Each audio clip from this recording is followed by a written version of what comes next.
Salam dalam kasih Tuhan kita Yesus Kristus, Shalom. Berada di Taman Paskah Jemaat Sentrum Bitung, kita akan mendengarkan firman Tuhan. Diambil dalam kitab Yesaya pasalnya yang ke-52, ayatnya yang ke-13 sampai pasalnya yang ke-53, ayat yang ke-12. Sebelum kita mendengarkan firman Tuhan, mari kita berdoa.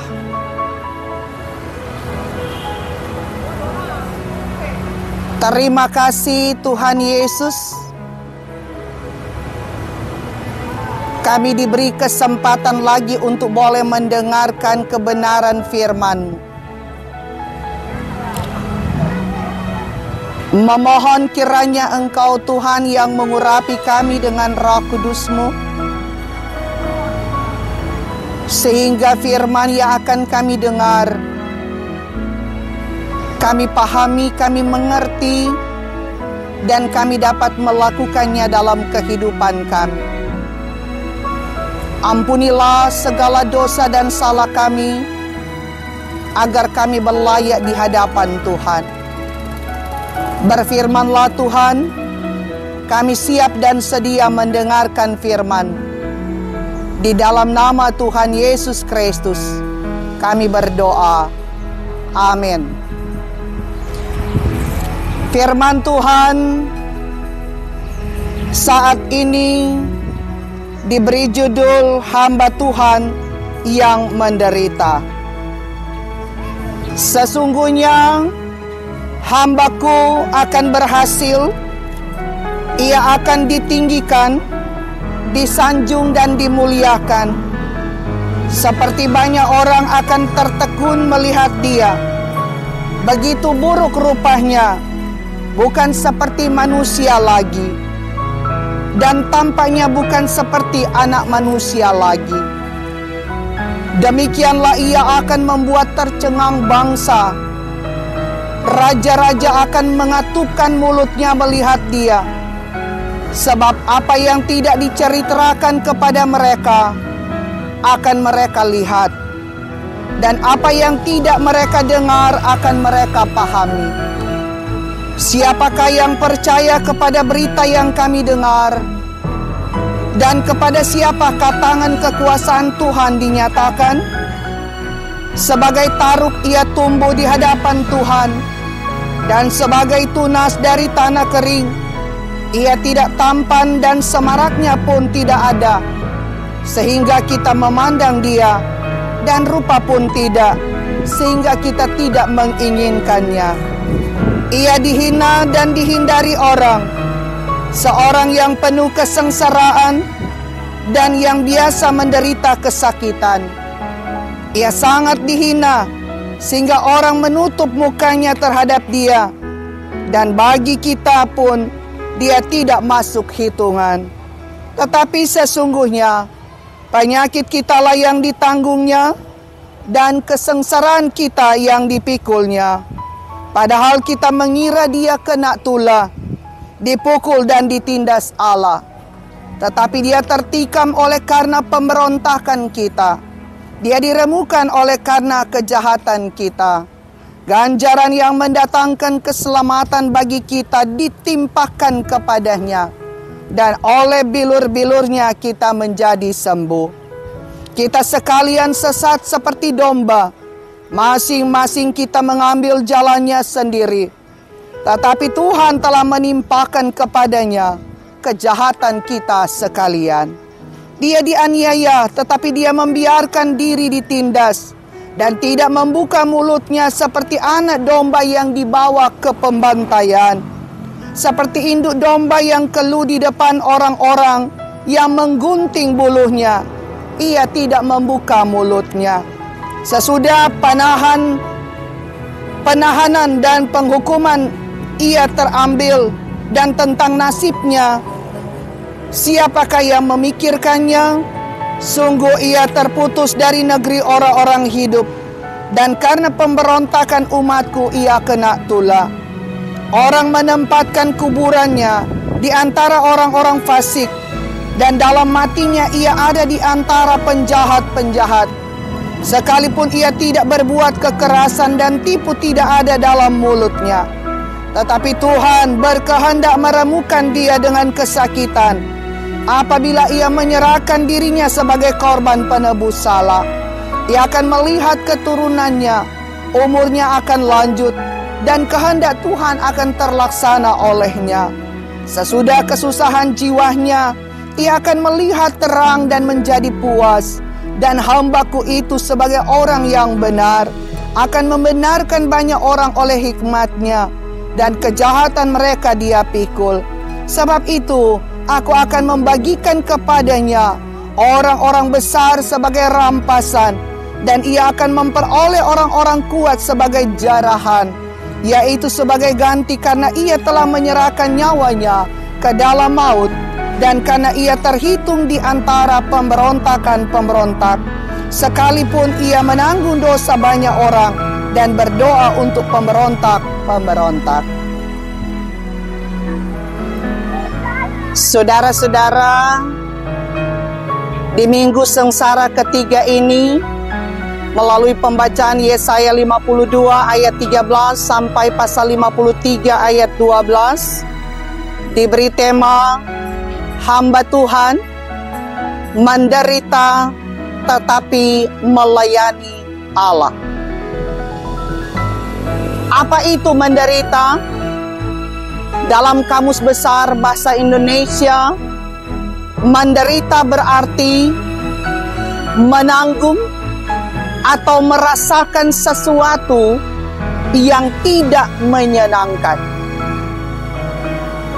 Kalau menderita itu tidak menyenangkan, apakah ada orang yang kita temui yang mau menderita?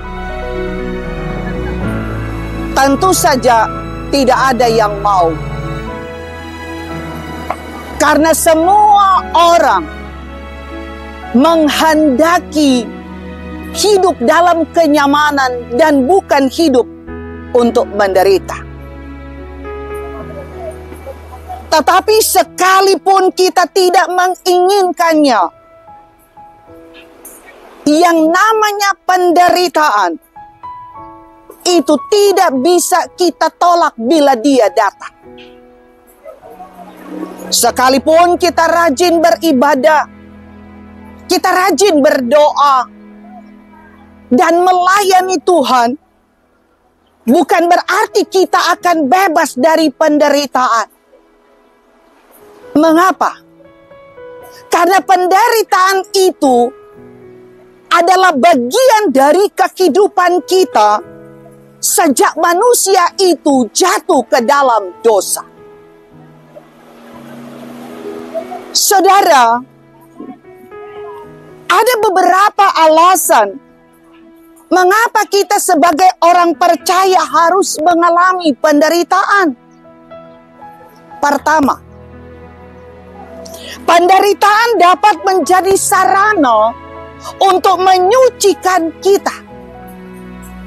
Ibarat emas harus dimurnikan melalui api.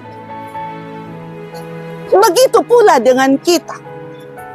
Harus melalui proses penyucian, yaitu lewat penderitaan, agar menjadi semakin murni dan serupa dengan Kristus. Alasan kedua mengapa sebagai orang percaya kita harus mengalami penderitaan. Karena penderitaan dapat menjadi cara Tuhan untuk menguji iman kita. Makanya iman tumbuh melalui penderitaan.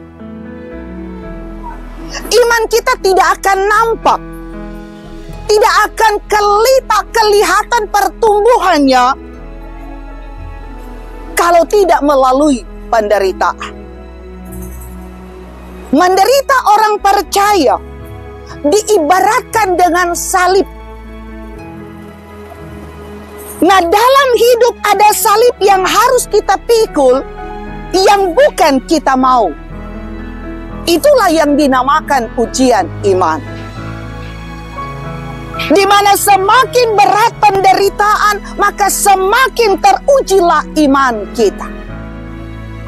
Ketika kita mengalami penderitaan, disitulah kita intens untuk bertemu dengan Yesus. Di saat kita mengalami kesengsaraan, maka kita akan semakin mengenal Tuhan. Saudara, kapan Tuhan terasa dekat dengan kita? Tentu saja ketika kita mengalami penderitaan. Karena dengan penderitaan, kita akan semakin sering menemui Tuhan. Setiap saat, kalau bisa setiap jam, kita datang berjumpa dengan Tuhan. Sebelum ada penderitaan, kita suka lupa menemui Tuhan. Bahkan sangat berbeda cara kita menemui Tuhan di saat penderitaan ada dalam kehidupan kita. Dengan penderitaan akan dapat memperkuat hubungan kita dengan Tuhan. Karena itu jangan takut menderita karena kebenaran.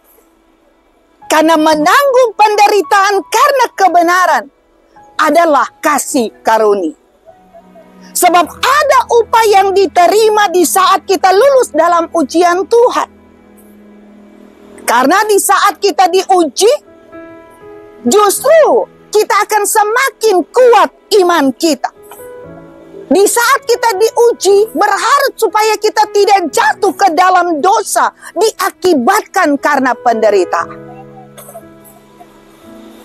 Saudara,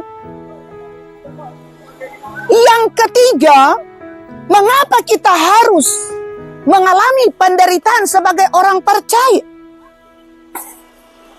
Karena penderitaan adalah cara Tuhan untuk memperingatkan kita, untuk menegur kita atas kesalahan dan dosa yang kita lakukan.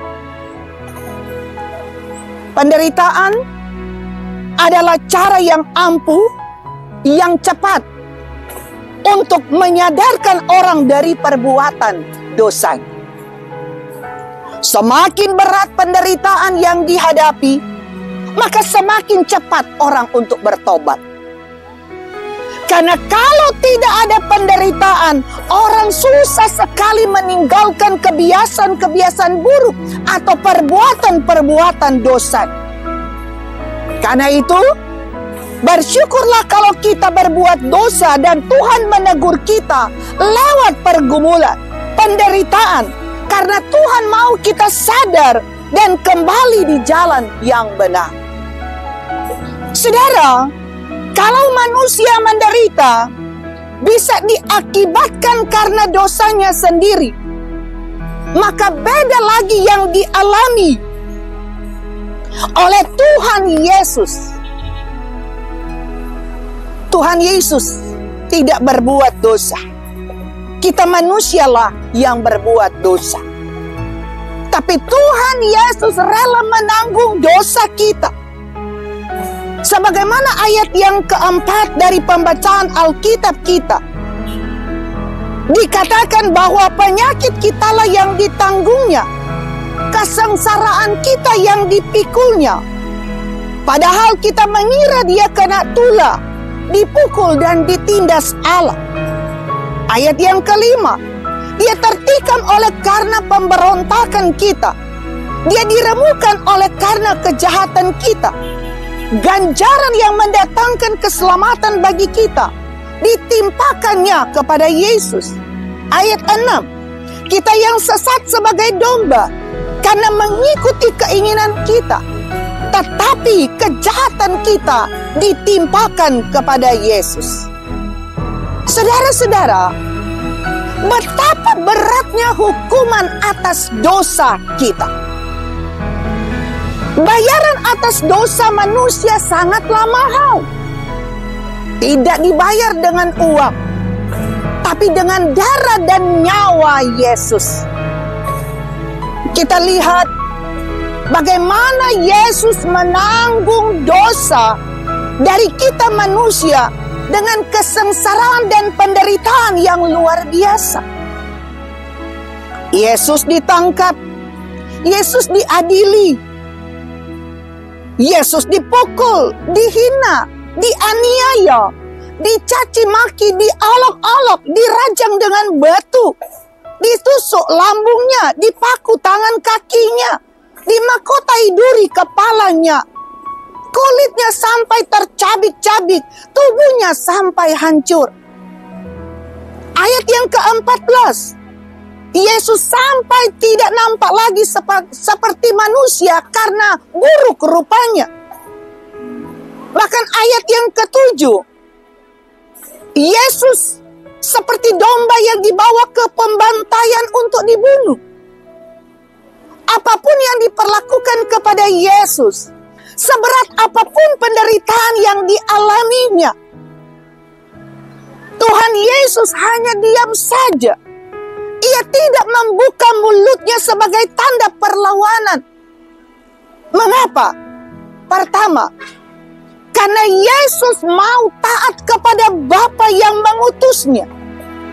Yesus rela menanggung penderitaannya asalkan ia bisa taat kepada Bapa yang mengutus dia.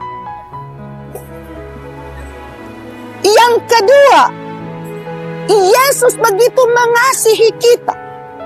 Yesus sangat sayang kepada kita. Begitu besarnya sayang Yesus kepada kita, sehingga kita yang berdosa Tuhan yang menanggungnya. Kita yang semestinya dihukum, tapi Yesus mau menggantikan hukuman atas dosa kita. Saudara, tidak bersyukurkah kita? Tidak bahagiakah kita? Tidak beruntungkah kita punya Tuhan Yesus yang mau menanggung semua dosa kita di atas kayu salib? Sehingga ayat yang kelima mengatakan oleh bilur-bilurnya kita disembuhkan. Artinya bahwa penyakit dosa kita disembuhkan oleh Tuhan lewat jalan salib. Dan melihat pengorbanan Yesus, masihkah kita mau hidup di dalam dosa? Masihkah kita mau tinggal di dalam dosa? Saudara, karena ketaatan Yesus membuat Yesus berhasil menyelesaikan tanggung jawabnya. Yesus tidak mau gagal. Karena itu ayat yang ke-13, Yesus berhasil melakukannya, dan oleh karena itu manusia diselamatkan dari dosa. Saudara, lewat pengorbanan Yesus, jangan kita jadi orang yang tidak tahu diuntung, tidak tahu diri dan tidak tahu berterima kasih.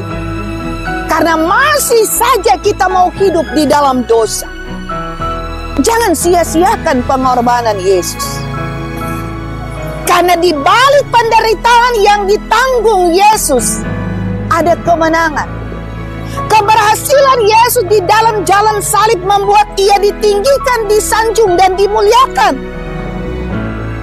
Sebagaimana juga yang menjadi nubuat Yesaya, bahwa melalui penderitaan Yesus, banyak orang akan diampuni, dibenarkan, ditebus, dan disembuhkan. Dengan demikian, banyak bangsa akan tercengang-cengang dengan apa yang dilakukan oleh Yesus. Di minggu-minggu sengsara ini, khususnya minggu sengsara ketiga ini, dalam perenungan kita tentang penderitaan Yesus, tentang apa yang dilakukan oleh Yesus kepada kita, biarlah kita pun akan ikut tercengang, ikut kagum takjub dengan apa yang dilakukan Yesus kepada kita manusia. Sehingga kita menjadi bangga memiliki Yesus di hidup kita. Dan kebanggaan itu akan diikuti dengan kita hidup taat dan setia kepadanya. Tuhan Yesus memberkati firman-Nya. Terpujilah nama Tuhan. Amin.